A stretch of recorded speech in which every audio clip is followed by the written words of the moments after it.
ये ताला देखिए, ये ताले आप किसी भी इंडस्ट्रियल एरिया में चले जाइए देश के, वहाँ पर आपको कई फैक्ट्रीज में ऐसे ताले नज़र आएंगे। लॉकडाउन का 1 साल हुआ और इस 1 साल में मज़दूरों के अलावा तमाम इंडस्ट्रीज़ हैं जो बंद हो गई हैं, और ये एमएसएमई सेक्टर है जिसने सबसे ज़्यादा नुकसान उठाया है। हम इस वक्त नोएडा में हैं और एक ये इंडस्ट्रियल जोन है, और आप देखेंगे आसपास जितने भी फैक्ट्रीज़ हैं उनमें ज़्यादातर बंद हैं, और जो खुली भी हुई हैं वहाँ प्रोडक्शन नाम मात्र का हो रहा है और वो बंद होने के कगार पर है। और ये हालात कमोबेश पूरे देश के हैं।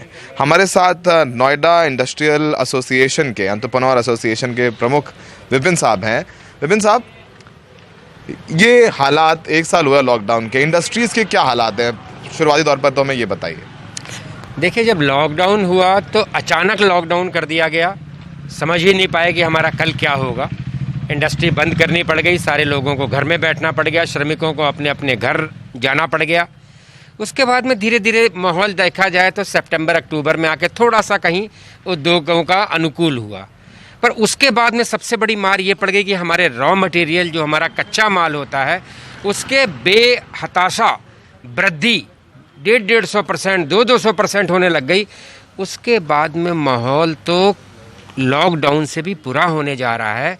लॉकडाउन में ये था कि सारी इंडस्ट्री बंद थी, आज ये हालात है कि इंडस्ट्री खोल के भी हमें ऐसा लगता है कि हम इंडस्ट्री बंद कर दें, क्योंकि ना तो हम प्रोडक्शन कर पा रहे हैं, ना उस प्रोडक्ट की हमें मार्केट में वैल्यू मिल पा रही है। इतनी रॉ मटेरियल कच्चे माल का इतना रेट बढ़ने के बाद में तो एक तरीके से इंडस्ट्री खुली और बंद हुई, दोनों बराबर सी ही हैं। बराबर सी हैं। सर, ये तो ताले लगे दिख रहे हैं फैक्ट्रीज में, क्या कारण रही कि इन लोगों को अपनी फैक्ट्रियां बंद करनी पड़ी? और जब फैक्ट्रियां बंद हुई तो जाहिर सी बात है रोजगार गए होंगे। देखिए, मेन चीज़ मैंने जैसे अभी आपको पूर्व में भी बताया कि आज जो सबसे बड़ी दिक्कत आ रही है इंडस्ट्री को, वो आ रही है रॉ मटेरियल के अंदर कंट्रोल नहीं है। सरकार को अब इसके अंदर अपनी पहल करनी पड़ेगी, इसमें बीच में आना पड़ेगा, नहीं तो आने वाला समय मध्यम उद्योग का बहुत बुरा आने वाला है। इंडस्ट्री बंद हो जाएगी। किसी भी चीज़ को आप ले लीजिए, प्लास्टिक से लेके कोरोगेशन बॉक्स से लेके कॉपर से लेके एल्युमिनियम से लेके हर प्रोडक्ट आज की डेट में ज़बरदस्त रॉ मटेरियल महंगा हुआ है, और उसके ऊपर कोई कंट्रोल नहीं है। जब कंट्रोल नहीं है तो इंडस्ट्रियल सेक्टर्स के अंदर कोई भी अपने प्रोडक्ट की वैल्यू नहीं बता सकता, और मार्केट से वो रेट मिल नहीं रहा है। सर, आपका नाम क्या है? मैं सुधीर श्रीवास्तव। श्रीवास्तव जी, किस चीज़ का काम है आपका? मेरा केबल वायरिंग हार्नेस का काम है, वायर बनाते हैं, केबल हार्नेस वगैरह हमारा काम है। मेन कंपोनेंट्स हैं, इलेक्ट्रॉनिक इलेक्ट्रिकल। क्या इम्पैक्ट है 1 साल में आपके इंडस्ट्री में? देखिए, ये 1 साल तो मैं समझता हूँ बहुत ही बुरा गुजरा है, और ख़ासतौर से एमएसएमई सेक्टर के लिए तो बहुत ही बुरा रहा है, क्योंकि जो कोरोना की मार थी उसमें हम लोग अभी उबर भी नहीं पाए। इधर हम देखें तो थोड़ा सा ट्रैक पे आने का स्टार्ट भी हुआ, तो पूरी तरीके से आप देखिए कि मार्केट में जो रॉ मटेरियल है वो अनाप शनाप बढ़ रहा है, कोई मॉनिटरिंग नहीं है। मैं सरकार से एक ही रिक्वेस्ट करता हूं कि आपकी जो मंशा है कि हम चाइनीज़ प्रोडक्ट को बहिष्कार करें लोग और इंडियन प्रोडक्ट को लें, लेकिन उसके लिए सरकार को कोई ना कोई पॉलिसी बनानी पड़ेगी। जिस तरीके से रॉ मटेरियल पे कोई कंट्रोल नहीं है, आज आप देखिएगा खाद के ऊपर अगर कहीं कोई जमाखोरी होती है, कहीं कुछ है, तो उसके ऊपर पूरा एक कानून बना हुआ है। इसी तरीके से इन पर भी कोई कानून बनना चाहिए कि आप अगर कोई रेट है डबल ट्रिपल बढ़ाते जा रहे हो, जो रीजन मई 2020 में 65 रुपये था, आप देखिएगा 135-140 रुपये हो गया है, मतलब डबल से ऊपर हो गया। आपने सर ये बताइए मेरे को शास्त्री जी, आपकी इंडस्ट्री में क्या आप लोगों ने लोगों को निकाला है?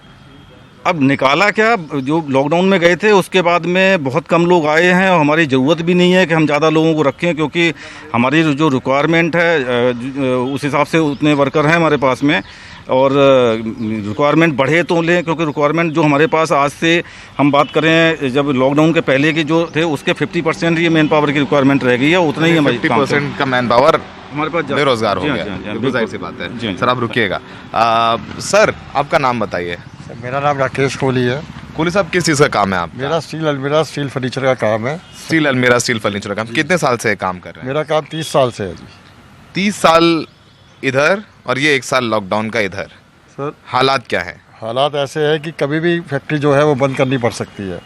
एक तो रॉ मटेरियल के जो रेट्स है वो स्टेबल नहीं है। हमारा स्टील का काम है, लोहे की चदरें आती है। लोहे का दाम ऐसे हो रहा है जैसे सोने का दाम हो, रोज़ नया रेट निकलता है। जो चीज़ लॉकडाउन से पहले 50 रुपये 52 रुपये किलो थी, आज वो 74 रुपये किलो है। तो उसका भी ये कोई स्टेबिलिटी नहीं है। हमारा तो ये है कि जो सेल है, सेल का रेट जो है वो सेल प्राइस कम होता जा रहा है। तो आज की तारीख में हम जो यूनिट अपने चला रहे हैं, खाली अपनी लेबर को रोजी रोटी देने के लिए चला रहे हैं कि लेबर हमारे पास टिके रहे, उनको खाना मिलता रहे। अदरवाइज़ हमारे पास अपना तो है वो कोई प्रॉफिट नहीं आ रहा। ठीक है सर, आपका नाम क्या है? धर्मवीर शर्मा। सर आपका किस चीज़ का काम है शर्मा? मेरा इलेक्ट्रोप्लेटिंग का काम है। आपके भी कोहली साहब जैसे हालात हैं या थोड़ा सा कुछ? नहीं, उनके हम डिपेंड करता है। हम लोग जॉब वर्क करते हैं, हमारे को भी काम स्टील इंडस्ट्री से मिलता है, और जो इतनी इंडस्ट्री हैं जो लोहा वगैरह बनाती हैं, यूज़ करती हैं, उनसे हम जॉब वर्क करते हैं।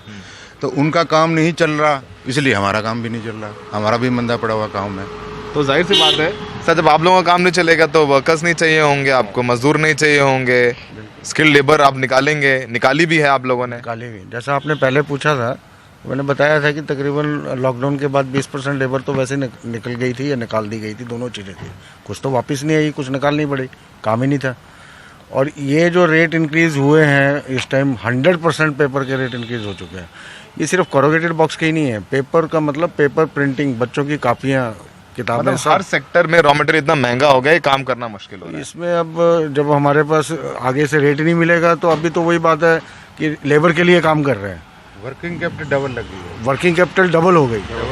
सोचिए, चाहे मजदूरों की बात हो, चाहे वो इन इंडस्ट्रीज की बात हो, हालात सबके ख़राब हैं। और जब ये पैसा नहीं कमाएंगे, इनको रॉ मटेरियल नहीं मिलेगा सही दाम पर, काम कम होगा, और जब काम कम होगा तो ये लोग लेबरों को निकालेंगे, जाहिर सी बात है। सरकार का कोई हस्तक्षेप नहीं है, सरकार की तरफ से इनको कोई मदद, कोई रियायत नहीं है। और हमने देखा तो इस समय सरकार पश्चिम बंगाल में व्यस्त है, प्रधानमंत्री से लेकर गृह मंत्री, रक्षा मंत्री तक वहाँ पर ज़बरदस्त चुनाव प्रचार कर रहे हैं।